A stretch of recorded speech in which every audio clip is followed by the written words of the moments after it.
성천의 복과 죽먹이는 복과 태의 복으로 여러분의 삶이 결실케 되어지기를 주로 축원합니다. 오늘 유튜브 방송을 시작한 동영상을 올리기 시작한 지가 101번째가 되었습니다. 처음에는 그 조회수도 없고 별로 좋아요, 구독 눌러주는 사람도 없고 그래가지고 이렇게 미미하게 이렇게 반응이 없는데 계속 해야 되나 그런 자괴감도 들기도 했습니다. 근데 하여튼 누가 듣던 한 영혼이라도 들어서 회개하고 거듭난다면 천하를 죽어도 살 수 없는 영혼을 구한다고 하셨기 때문에 그 믿음 가지고 했고, 또 한편으로는 제가 크게 무슨 영향이 있는 것은 아니지만 제 설교를 듣고 이제 목회를 시작하는 사람들에게는 설교 소스는 최소한도 제공할 수 있을 것이다. 그런 신념을 가지고, 또 두 번째로는 그 선교지에 가서 선교사님들이 처음에 갈 때는 아주 의기충천해가지고 성령 충만해가지고 갑니다. 근데 현재 사정은 우리나라의 상황하고 좀 다릅니다. 우리나라는 어찌됐든 간에 성령 하나님 운행하시는 나라이기 때문에 어디를 가더라도 충만하게 살 수가 있습니다. 근데 태국이나 베트남, 또 말레이시아 이런 나라들은, 필리핀 같은 나라는 하나님을 믿지 않고 특히 태국 같은 데는 요소의 사찰들처럼 하면 다 사람들이 합장을 하고 그런 문화 때문에 금방 영적으로 소진해버릴 수밖에 없어요. 그렇기 때문에 1, 2년 지나면은 영적 고갈이 와가지고 심한 갈등을 겪기도 합니다. 그래서 그런 선교사님들이 들었으면 좋겠다. 두 가지 생각을 올리게 됐습니다. 차츰 시간이 지나고 조회수가 많이 늘어나고 이제 보통 한 주간에 120개에서 140개 정도 조회수가 올라가고, 보통 이제 300개 이상 이렇게 많이 올라가고 있는 것을 볼 때 그래도 그런 것을 보고 소스를 가지고 올려야 되겠다 그런 생각을 해봤습니다. 여러분들이 위해서 기도해 주시고, 이 동영상을 올리다 보니까 한 가지 더 욕심이 생겼어요. 제가 책을 쓰려고 많은 논문을 작성해 놨는데 그런데 시간이 없어가지고 그걸 쓰지를 못했어요. 그랬는데 이 동영상을 올리면서 지금까지 한 100회 정도 올리면서 창세기 강해만 추려가지고 올린다 해도 한 번에 책을 쓸 수 있겠다. 그래서 먼저 되는 대로 책을 한번 창세기 강해 설교를 위해서 책자를 하나 발간해도 되겠다는 생각을 가지고 있습니다. 여러분들이 위해서 기도해 주시고요. 지금까지 저는 창세기를 두 번으로 강해 말씀을 1장부터 25장까지, 26장에서 50장까지 이렇게 두 권의 책은 만들 수 있겠다 생각했는데, 실제적으로 강의를 하다 보니까 지금까지 한 14장까지만 해도 충분하게 한 권은 더 나올 수 있겠다 그런 생각을 해봤습니다. 여러분들이 기도해 주시면 그 일도 지금까지 올린 동영상을 토대로 해가지고 그 설교문을 그대로 했고, 설교문대로 물론 설교하지는 않습니다만 설교문을 토대로 해가지고 책자를 한번 할 수 있도록 위해서 여러분들이 더 기도해 주시기를 바랍니다. 우리 배한희 전도사님이 좀 혀가 짧긴 해도 오늘 기도 잘 하셨죠? 지금까지 하신 분 중에서는 가장 잘, 발음도 제일 똑똑하고 잘 해주신 것 같죠? 아멘입니까?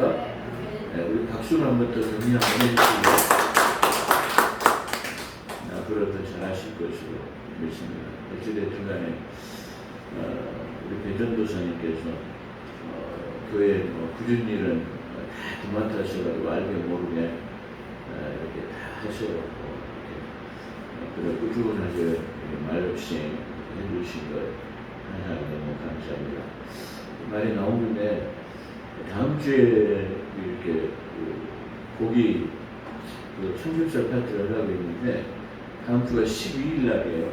그래서 12일 날은 또 빠지는 그림들이 있기 때문에 12일 날은 안 하고 그 다음 주에 그러니까 19일 추석 앞 정도 19일 날쯤 예배드리고 아래장에 가면 명륜진사갈비라고 있는데 거기에서 식사 대접을 하시겠다고 지난주부터 하셔서 그냥 우리 저 별량에 그 환집을 하나 써놨는데 바람도 쐬고 거기 가서 하시자는데 거기에 장소는 좋긴 한데 갑자기 준비하려면 준비할 것이 많이 있고 그래서 그냥 가까운 데서 하면 다 참석할 수 있도록 그렇게 했으면 좋겠다. 그래서 최종적으로 오면서 명륜진사갈비로 19일 날 그렇게 하기로 결정했습니다.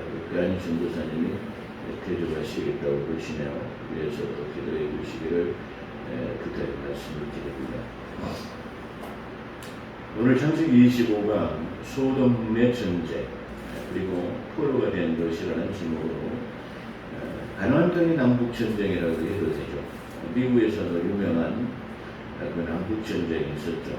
그런 것처럼 이 가나안 땅의 그 남북 전쟁이라고 할 수 있겠죠. 근데 우리가 가만히 생각해 보면 좀 우리가 생각하는 그 견해를 좀 넓혀도 되겠다는 생각을 좀 해봤습니다.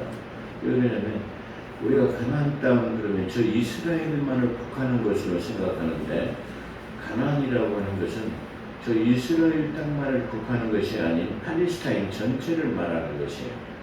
그러니까 이스라엘의 주변 국가인 모든 시리아, 레바논, 요르단 이런 나라들이 전체적으로 팔레스타인이라고 할 수 있어요. 그 땅을 가나안 땅 그렇게 말하고 있어요. 그렇기 때문에 우리가 그 개념 팔레스타인 그 개념을 우리가 잘 이해해야지 가나안으로 국한해 버리면은 우리가 그 지형적인 그 이스라엘 가나안이라는 것을 이해하지 못하면 성경도 이해하는데 조금은 문제가 있을 것이다. 그런 생각이 이 남북전쟁이라는 내용을 통해서 제가 한번 또 생각해 봤습니다. 그렇기 때문에 가나안 그러면 그 이스라엘이라는 나라로만은 국한되지 않는 솔로몬 시대의 그 광활한 영토를 통치했던 그 통일 왕국 시대의 그 팔레스타인 가나안 땅 그것을 말한다. 그렇기 때문에 그 이스라엘의 모든 주변 국가인 아까 말한 시리아, 요르단, 레바논 뭐 이런 모든 주변의 국가들을 갖다가 팔레스타인, 가나안 땅이라고 그렇게 말할 수 있을 것이다.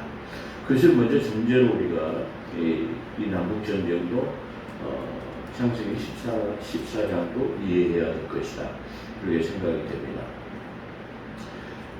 창세기 14장은 넓게는 우리가 하나님께서 구약시대의 구속사의 주역으로 선택하신 이스라엘 민족의 유명한 네 족장들의 생애를 기록한 창세기의 후반부에 해당하는 책입니다. 다시 말하면 창세기의 1장부터 11장까지는 네 사건을 기록한, 네 사건으로 종식하고 네 개의 사건. 그 다음에는 이 12장에서부터 50장까지는 4명의 족장의 얘기로 시작하는 것이다. 그렇게 말할 수 있습니다. 그렇기 때문에 창세기 12장부터는 창세기가 가지고 있는 후반부의 이야기, 이 전반부 이야기는 창세기 1장부터 11장의 네 사건을 다룬 이야기를 말하고 창세기 후반부는 바로 오늘 12장에서부터의 다시 50장까지를 말하고 있다. 그 중에서도 아브라함에 대한 기록은 창세기 12장부터서 하나님께서 아브라함에게 나타나신 그때부터 내가 너를 모든 민족의 조상, 믿음의 아버지로 너를 세우겠다라고 하신 것에서부터 창세기 25장 몇 절이죠? 25장 18절까지가 아브라함의 기록이에요. 그러니까 12장에서 25장 18절까지는 아브라함의 기록, 그 다음부터는 이삭이라는 사람의 기록, 그 다음에는 야곱에 대한 기록, 그 다음에는 요셉에 대한 기록으로 창세기 50장을 말하고 있다. 그렇기 때문에 오늘은 이 창세기로 말하면 후반부에 해당하는 내용의 책이다. 그렇게 말할 수 있을 것이에요. 좁게는 선민 이스라엘의 혈통적인 조상일 뿐만 아니라 구속사적인 전반에 걸쳐서 모든 성도들의 믿음의 아버지로 부름을 받았던 아브라함의 일대기를 기록한 좀 전에 설명한 것처럼 12장 1절에서부터 25장 18절까지의 연속적인 부분이라고 할 것이다. 그래서 오늘 14장도 역시 아브라함에 대한 기록으로서 25장 18절까지의 내용, 크게는 그 두 전반기 후반기, 그 후반기 중에서 또 12장 1절에서부터 25장 18절까지는 좁은 면에서 아브라함의 기록을 얘기하고 있다. 그렇게 말씀드릴 수 있을 것입니다. 이런 전체적인 문맥하에서 14장은 아브라함이 성경에서 나오는 첫 번째 전쟁 기사인 가나안 땅에서의 남과 북의 전쟁이 혼란한 상황 가운데서 그 포로로 잡혀간 롯을 구할 뿐만 아니라 거기서 혁혁한 전과를 올림으로써 가나안 땅에 기업을 주시겠다고 하는 하나님의 약속이 점점 현실화되어가면 물론이고, 그렇죠, 발붙일 만한 땅도 없던 그 아브라함이, 그렇죠, 그 아브라함이 처음에 가나안 땅에 도착했을 때 하나님께서 저 갈대아 우르를 떠나서 하란을 거쳐서 하란에서 가나안 땅에 가보니까 발붙일 만한 것도 없었던 것이었어요. 그랬던데 이 전쟁을 통해 가지고 아브라함의 그 혁혁한 그 전과를 통해 가지고 어떤 하나님의 약속이 이런 전쟁을 통해서 점점적으로 현실화되어가는, 다시 말하면 발붙일 만한 것도 없던 아브라함이 이 전쟁의 승리로 인해서 전리품을 들고 나온 소돔 왕의 제의를 거부하는 아브라함의 담대함을 보면서 남과 북의 어떤 왕도 아브라함의 존재를 무시할 수 없는 맹주로 자리 잡는 모습을 우리가 볼 수 있을 것입니다. 그렇죠. 근데 우리가 먼저 생각해야 하는 것은, 다시 말해 그 가나안의 남북 전쟁이라고 하는 이 전쟁 기사를 왜 하나님께서 기록했는가라는 것을 우리가 생각해 보면, 하나님께서 발붙일 만한 땅도 없던 아브라함에게 이 전쟁을 통해서 그 남과 북의 그 가지고 있는 전력을 약화시키고, 점점 이 아브라함에게는 하나님의 뜻이 점점 성취되어가는 모습을 속에서 그 가나안에서 발붙일 만한 땅도 없던 이 아브라함에게 지역 맹주로서 자리 잡게 되는 그런 모습을 우리가 이 성경에서 발견할 수 있다. 그렇게 볼 수 있어요. 그렇기 때문에 믿음의 사람은 어디로 가더라도 그 환경을 다스리고 그 환경 속에서 하나님의 섭리를 발견할 수 있게 된다는 것을 우리가 알 수 있는 것이죠. 그렇죠. 그러니까 요셉이라는 사람도 마찬가지로 요셉이 그가 어디로 가더라도 하나님께서 그에게 복을 주시니라. 그래서 그가 비록 자기 형제간들의 시기와 질투를 받아가지고 저 구렁텅이에 빠져가지고 급주를 받고 난 다음에 그 상인들에게 팔려가가지고 애굽의 그 노예로 팔려갔습니다. 노예로 팔려가서 우리는 보디발이라고 하는 그 시위대장, 그 경호대장이라는 사람의 집에 그 종으로 팔려가서 살면서 그가 그 집에 거했을 때 하나님께서 그 요셉을 통하여 보디발의 집에 복을 내리시니라. 할렐루야. 그 다음에 또 그가 이게 그 누명을 쓰고 옥에 갇혀 있을 때도 그 옥중 전업에게 은혜를 베풀어 주사 그가 특별한 감옥살이 속에서도 은혜를 받는, 그래서 그 감옥 다시 말 옥중 전업, 다시 말하면 교도소 소장에게 특별한 은혜를 통해 가지고 그 사무 정리하는 모든 것을 누구에게? 요셉에게 맡기는 것을 우리가 봅니다.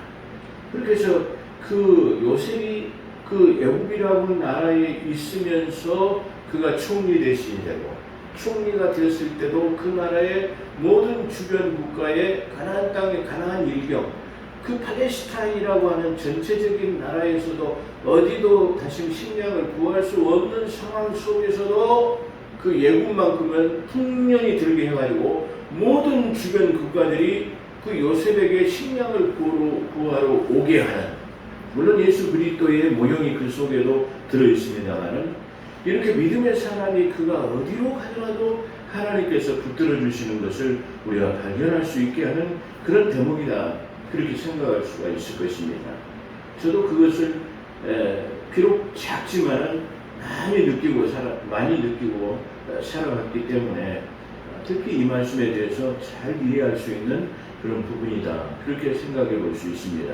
그래서 아브라함의 존재가 이 전쟁을 통해 가지고 무시할 수 없는 그 맹주로서 자리 잡으면서 어떤 남과 북의 그런 왕들도 이제 감히 아브라함에게 네가 왜 우리가 살고 있는 곳에 와서 살느냐고 이방인으로서 텃세를 받지 않는 명실상부한 그 지역에 맹주로 자리 잡는 모습을 우리가 발견할 수 있게 된다. 한편 재물에 큰 집착을 보이는 육적인 것만을 추구하던 롯이 포로로 잡혀가게 됨으로써 모든 재물을 약탈당했던 롯은 삼촌 아브라함의 도움으로 생명을 보존함은 물론이요 빼앗긴 재물도 다시 찾는 모습을 우리가 보게 되는 것입니다.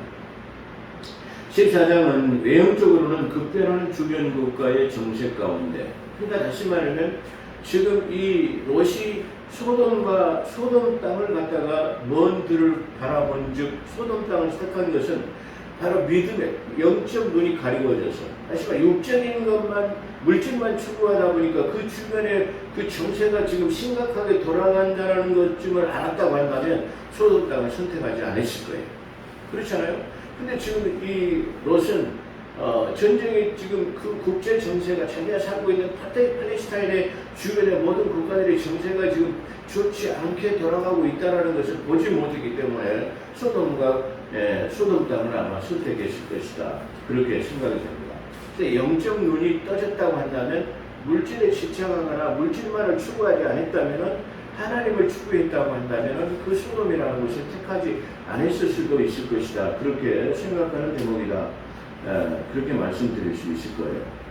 그리고 주변 국가의 정책 가운데서 인간적인 판단으로 눈앞에 보이는 재물만 집착했던 롯이 포로된 사실과 어려움을 당한 조카를 구하기 위해서 목숨의 위협조차 무릅쓰는 아브라함의 믿음의 용기를 할 수 있을 것입니다.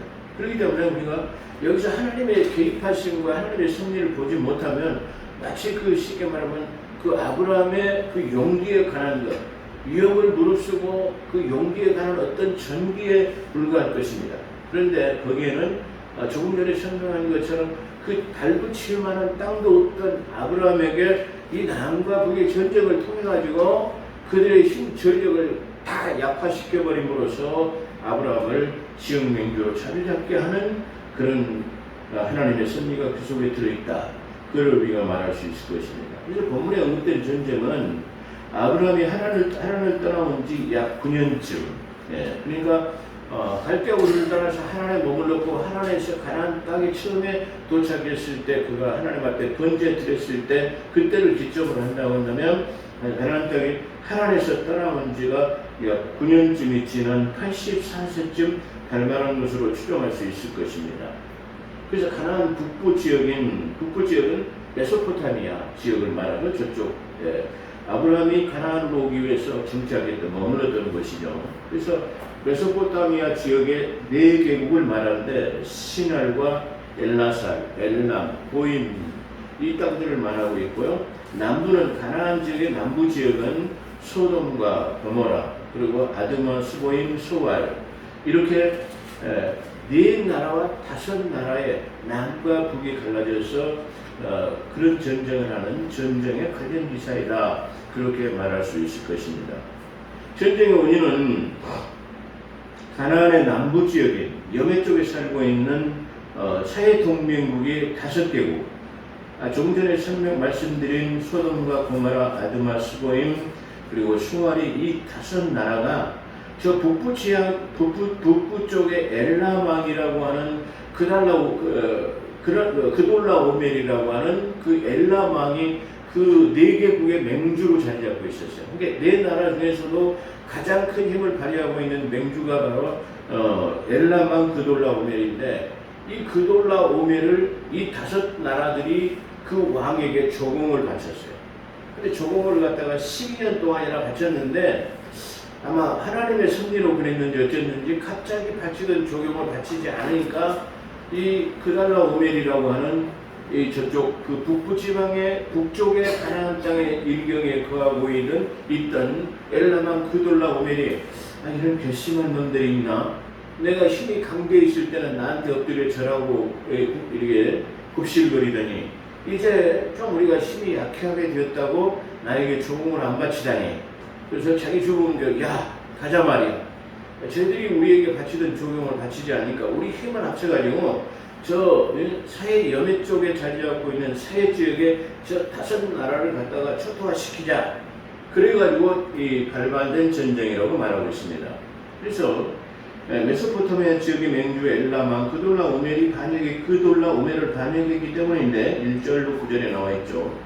전쟁의 결과는 5개 나라인 사해 동맹국인 소돔과 고모라 그리고 그 5개 지역 아드마, 스보임, 수알, 소돔과 고모라 이 5개 나라가 4개의 나라를 다시 이기지 못했어요. 우리가 숫자적으로 보면 분명히 5개 나라의 동맹국이 4개 나라의 동맹국쯤은 더 이길 수 있을 거예요. 그렇잖아요. 근데 그 사람들은 더 호전적이고 더 용맹한 기질이 있었는지 4개 나라의 동맹국이 5개 나라의 동맹국을 갖다가 무참하게 그냥 아마 그렇게 강했기 때문에 이 5 나라가 어쩌면 조공을 바쳤을 것이죠. 그렇다고 한다면 조공을 내가 안 바치겠다 하면은 군기를 증강하고 만반의 준비를 갖춰놨다고 하면은 적이 쳐들어왔을 때도 함부로 쳐들어오지 못할 것인데 어떤 거기에 대비책은 없이 그냥 무작정 그냥 그렇게 한 것 같아요. 그래 거기도 하나님의 섭리가 기획되지 않았나 그런 생각이 들기도 합니다. 그래서 사이 동맹국인 고모라 쪽이 참패로 끝났습니다. 10절과 11절이죠. 그 결과 당시 소돔성에 살던 아브라함의 조카 소돔에 살고 있던 아브라함의 조카 롯이 포로로 잡혀갔습니다. 포로로 끌려가기 때문에 재산이고 뭐이고 전쟁이 일어나면 전쟁을 일으킨 쪽에 전쟁에 진 사람들이 모든 포로며 재물이고 가지고 있는 모든 것을 약탈해 가는 거죠. 그러니까 그 롯이 지금까지 일어났던 모든 부 어떻게 보면은 이 전쟁터에서 롯이 기르고 있던 양떼나 소떼는 무참하게 적에 쉽게 말하면 식량으로 제공되었을 수 있을 것입니다. 만약에 그렇다고 한다면 그가 가지고 있을 수 있는 최소한의 재물, 생명만은 남았을 것이다. 그렇게 생각해 보게 하는 대목이죠. 그렇죠. 전쟁터에서 가장 중요한 게 뭐예요? 식량 보급이에요. 식량 보급이 먼 거리에서 원적으로 왔다고 한다면 식량 보급 때문에 아마 그 소돔 땅에 있는 롯이 가지고 있는 소의 양떼나 소떼는 적에게 아주 좋은 식량감이 되었을 것이다. 그렇게 생각해 보게 하는 장면이죠. 그래서 그 결과 당시 소돔성에 살던 아브라함의 조카 롯이 포로로 끌려갔습니다. 12절이요. 한편에 왜 이처럼 가나안의 남북전쟁이 성경에 소개됐을까? 제가 서두에 말씀드린 이유가 있죠. 왜 가나안의 남북전쟁이 후속사적인 면에서 아무 기록을 해야 할 아무 이유가 없어요. 다시 말하면 성경 역사상, 인류 역사상 많은 수많은 전쟁이 기록되는데 그 전쟁이 기록되지 않았어요. 근데 이 가나안 땅에서 일어나는 남과 북의 전쟁을 하나님께서 기록한 이유, 그걸 말해요. 그 이유는 본 전쟁이 약속의 땅 가나안 땅에서 일어났기 때문입니다. 그렇죠. 다른 땅에서 일어났다고 한다면 네 성경사의 구속사적인 하나님의 이야기 책에다가 기록할 필요가 없었을 것이에요.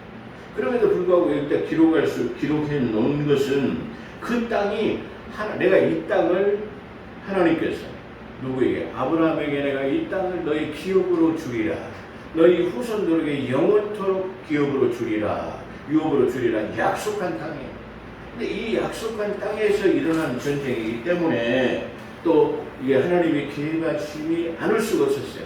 그리고 지금 이 전쟁을 통해 가지고 그들의 전력을 약화시키고 아브라함을 투입시킴으로 말미암아 발 붙일 만한 땅도 없었던 그 아브라함에게 그 지역의 맹주로서 가나안 땅 일경을 갖다가 이게 차지할 수 있도록 해서 남과 북의 전쟁에 어떤 사람도 감히 이 아브라함에게 접근할 수 없도록 그런 식의 말하면 땅이다. 그렇게 땅을 주시기 위해서 그렇게 했을 것이다. 그래서 이 이유는 본 전쟁이 약속의 땅 가나안 땅에서 일어났기 때문인데 그 땅은 하나님께서 아브라함에게 주시기로 한 땅이기도 하며 후속사의 주요 인물인 아브라함과 그의 조카 롯이 밀접 관계가 있었기 때문이다. 하나님의 개입으로 인해서 이 전쟁은 가나안의 원주민의 세력을 급격하게 약화시키는 결과와 대신에 하나님의 언약을 맺은 아브라함은 가나안 땅의 주역으로 부각시키기 위한 하나님의 의지가 반영된 것이다. 그러니까 아마 이 네 나라와 5개 나라의 접전으로 인해 가지고 역청 구덩이에 빠지고 아주 이 쉽게 말하면 엄청난 그런 전쟁이 일어났죠. 그러니까 아마 4개 연합군과 5개 연합군은 이 자존심을 걸고 우리가 너희 종이 돼가지고 적응을 바치느냐 안 바치느냐 그런 문제, 그리고 너희가 나를 없인 여겨서 내가 너희를 뻔때를 보여주겠다고 하는 그런 맹주들의 어떤 싸움이기 때문에 이 싸움은 아주 그야말로 아주 극렬한 그런 전쟁이 아니었나 그렇게 우리가 생각해 볼 수 있을 것입니다.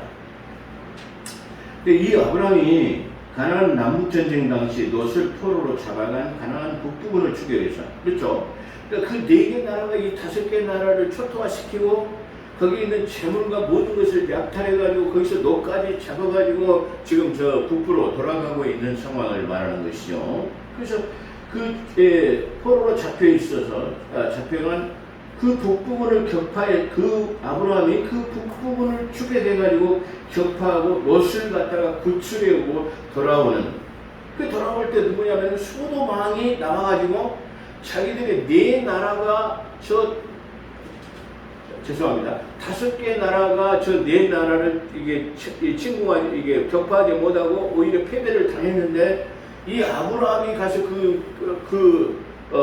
승리하고 돌아가는 그들을 격파하고 포로를 다시 말하면 빼앗아오고 또 빼앗긴 재물도 찾아온다고 하니까 소돔 왕이 아브라함에게 나가가지고 그야말로 경배에 가까운, 다시 말해 그 지역의 가장 맹주였던 소돔 왕이 아브라함을 나가서 영접하고 당신이 전쟁에서 얻은 모든 전리품을 갖다가 당신에게 드리겠습니다라고 하는 그런 내용을 볼 때 왕이 친히 그 5 나라의 맹주였던 소돔 왕이 다시 아브라함에게 나와서 하는 내용을 볼 때 우리는 그 내용을 잘 그것을 알 수 있을 것입니다. 그래서 롯을 구출하고 돌아오는 소돔 왕의 직접적인, 그렇죠, 소돔 왕의 영접을 받은 사실로 13절로 24절 우리는 그것을 입증할 수 있을 것이다. 하나님의 개입하심으로 아브라함을 높이시기 위한 것이다. 당신께서 약속하신 젖과 꿀이 흐르는 가나안 땅을 주시기로 한 그 약속에 그것을 성취하시기 위한, 그래서 발붙일 만한 땅도 없었던 그들에게 한 지역을 딱 차지할 수 있는 그런 내용이다. 그렇게 말씀드릴 수 있을 것입니다. 비록 북군이 전쟁에 승리했다 할지라도 공격하는 쪽이 수비하는 쪽보다 훨씬 전력 손실이 많았을 뿐만 아니라 5개국과 4개국의 연합전쟁으로 인해서 양쪽 다 기절해 있을 뿐만 아니라 새로운 용병을 감당하기는 힘들었을 것이다. 그렇게 생각했습니다. 사람들이 생각할 때 5개 나라와 4개 나라의 전쟁, 그 다음에 그 4개 나라가 5개 나라를 쳐부시고 돌아가는데 318명이나 되는 318명밖에 안 되는 그런 용사들을 가지고 와서 적군을 물리칠 수 있었는가, 그렇게 생각하는 의문을 갖게 됐어요. 저도 그런 것을 한번 깊이 생각해 봤어요. 물론 이 전쟁은 내게 속한 것이다. 전쟁은 하나님께 속한 것이라고 하나님께서 말씀하세요. 그렇기 때문에 어떤 전쟁이라도, 다시 미디안의 100만 대군이라도 미디안의 300용사가 그것을 물리친 것을 우리는 알죠. 그런 것처럼 그 어떤 전쟁이라 할지라도 전쟁은 하나님에 속한 것이에요. 근데 반대론 자들은 우리가 생각할 때, 성경에 나온 기사가 거짓말이야. 어떻게 318명을 가지고 4개의 나라의 연합군을 물리칠 수 있을 것이라고 하는 궤변을 말하는 거예요. 근데 저는 가능하다고 봐요. 왜 그러냐면 거기는 하나님의 개입하심이 있었어요. 또 하나님의 개입하심이 아니었다 할지라도 그게 가능하다. 왜 가능하냐? 그러면 4 나라와 5 나라의 접전을 통해 가지고 다시 기진맥진해 있는 상태예요. 싸우고 주고받고 해가지고 얼마나 많은 전사자와 그리고 그 기력이 쇠진해 있는 상태에 있단 말이에요. 그러니까 다시 말하면 우리가 생각해 볼 수 있는 것은, 비록 저들이 쳐들어와가지고 전쟁에 승리했다 할지라도 수비하는 쪽이 얼마든지 더 유리할 수 있어요.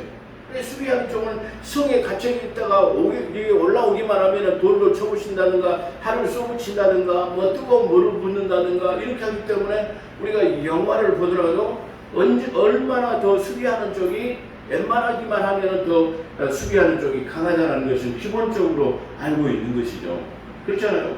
당나라의 그 유명한 그 이세민이라는 사람이 100만 대군을 가지고 고려를 침공했어요. 근데 누굽니까? 우리나라의 양만춘 장군이라는 사람은 불과 5,000명이 넘는 군대로 그 수많은 군대를 갖다가 물리칠 수 있는 것을 우리가 볼 수 있어요. 그거는 뭘 말하냐면은 양만춘 장군의 쉽게 말하면 그 위대한 전승보다 저는 그렇게 말할 수 있어요. 수비하는 쪽이 다시 말하면 공격의 어느 쪽보다 훨씬 더 다시 말하면 전쟁에 수월하게 치를 수 있다는 웬만한 전쟁의 전력이 막강하죠. 비슷비슷하다면 반드시 수비하는 쪽이 이길 수밖에 없고 탈환하지 못해요. 그렇다고 한다면 예를 들어서 갑자기 군대를 가지고 그걸 탈환하지 못했다고 한다면 그건 문제가 되겠죠. 그런 것처럼 이 전쟁은 5나라와 4나라의 그 아주 심한 접전을 통해 가지고 수많은 사상자와 그리고 비록 전쟁에 승리했다 하지만은 기진맥진에 있는 상태예요. 그렇잖아요. 그런 상태에서 전쟁에 개입하지 않았던 318명의 집에서 먹이고 기르었던 그 사람들을 갖다가 투입했다고 한다면 이길 수밖에 없었을 것이다. 저는 그런 생각을 했어요. 아, 그렇구나. 그렇다고 한다면 그 반대론자들에게 그런 얘기를 한 번쯤 해줘야 되겠다. 그런 생각도 한번 해봤습니다. 그렇기 때문에 이 5개국과 4개국의 연합전쟁으로 인해서 양쪽 다 기진에 있을 뿐만 아니라 새로운 용병을 감당하기는 힘들었을 것이다. 거기다 하나님의 개입하심이 더 컸다라고 우리는 말할 수 있습니다. 또한 전쟁은 하나님께 속한 것이라고 역대하 20장 15절에 이 전쟁은 너에 속한 것이라 너희들은 구경만 해라. 지금 이제 어떻게 합니까? 역대하에서 보면은 전쟁 그 대군이 몇 명이요? 엄청난 대군이 몰려오고 있어요. 근데 하나님께서 이 전쟁은 내가 속해 있으니까 너희는 구경만 해라. 그러니까 그 왕이 아시아 왕이 어떻게 했습니까? 성가대를 조직해가지고 찬송을 나가서 시작하기 찬송가를 오히려 불렀어요. 상대방이 생각할 때는 아마 저 무수광스러운 얘기일 거예요. 총과 칼을 가지고 그 시대는 총은 없었겠지만 칼과 창을 가지고 나오는데 그 성가대를 조직하고 쫙 예복을 입고 나가서 찬송가를 부른다. 저쪽에서 볼 때는 아마 저 사람들 지금 머리가 좀 이상하게 된 거 아니야? 그렇게 생각할 수 있어요. 근데 오히려 그 찬송이 시작될 때에 하나님의 일하심이 나타난 줄로 믿습니다. 그래서 이 전쟁은 하나님께 속한 것이라는 것을 우리가 알 수 있을 것입니다. 로서에 사로잡힘은 세속적 번영만을 추구하는 자의 말로가 어떠한 것인지를 잘 보여줍니다. 그렇죠? 세속적인 것이 지옥 내가 지금 풍부하고 배부르고 등 따 씻고 잘 먹고 산다 했지만 누가복음 6장 25절은 이렇게 말씀하고 있습니다. 하 있을진저 너희 배부른 자여 너희는 주리로다. 화 있을진저 너희 지금 묻는 자여 너희가 애통하며 울리로다. 이런 다시 말하면 지금 하나님의 삶을 하나님을 떠난 하나님의 개입하심이 없는 하나님의 간섭하심이 없는 사람의 삶 그것은 물질적인 육적인 것만 탐하는 사람들이 비록 배부르고 지금은 웃는다 할지라도 나중에는 너희가 반드시 굶주리게 될 것이며 너희가 지금 웃을지라도 나중에는 반드시 울게 되리라는 내용입니다. 그래서 마가복음 6장 25절에 화 있을진저 너희 배부른 자여 너희는 주리리로다. 화 있을진저 너희 지금 웃는 자여 너희가 애통하며 울리로다. 세속적 번영은 그것을 추구하는 자에게 참된 기쁨과 만족을 제공하지 못하고 도리어는 불안과 분쟁의 요인이 되며 심지어는 멸망의 요인이 되기도 합니다. 그러므로 사랑하는 성도 여러분, 이 땅에 있는 모든 성도들은 이 땅에서의 만족, 육신의 물질적인 만족보다는 하늘의 영적인 만족, 하늘의 만족을 구하는 그런 복된 삶이 되어야 될 줄로 믿습니다. 그러니까 오늘 창세기 14장 이 가나안 땅의 남과 북의 전쟁을 통해서 우리에게 주는 교훈은 크다 할 수 있을 것입니다. 그래서 결국은 육적인 눈에 앞에 보이는 것만 바라보는 노순 포로가 되고 비록 자기 성취를 통해서 구출은 받았지만 많은 재산 손실을 가져왔을 것은 분명합니다. 그리고 그는 어쩌면 육신의 생명도 잃어버릴 뻔한 그런 위기에 처한 우리가 롯의 모습. 그래서 비록 척박하고 좋지 않는 것을 더 선택했다 할지라도 하나님의 개입하신 역사하심을 통해서 반드시 승리케 하시는 하나님을 바라보게 하는 대목이다. 그렇게 말씀드릴 수 있을 것입니다. 기도하겠습니다. 거룩하시고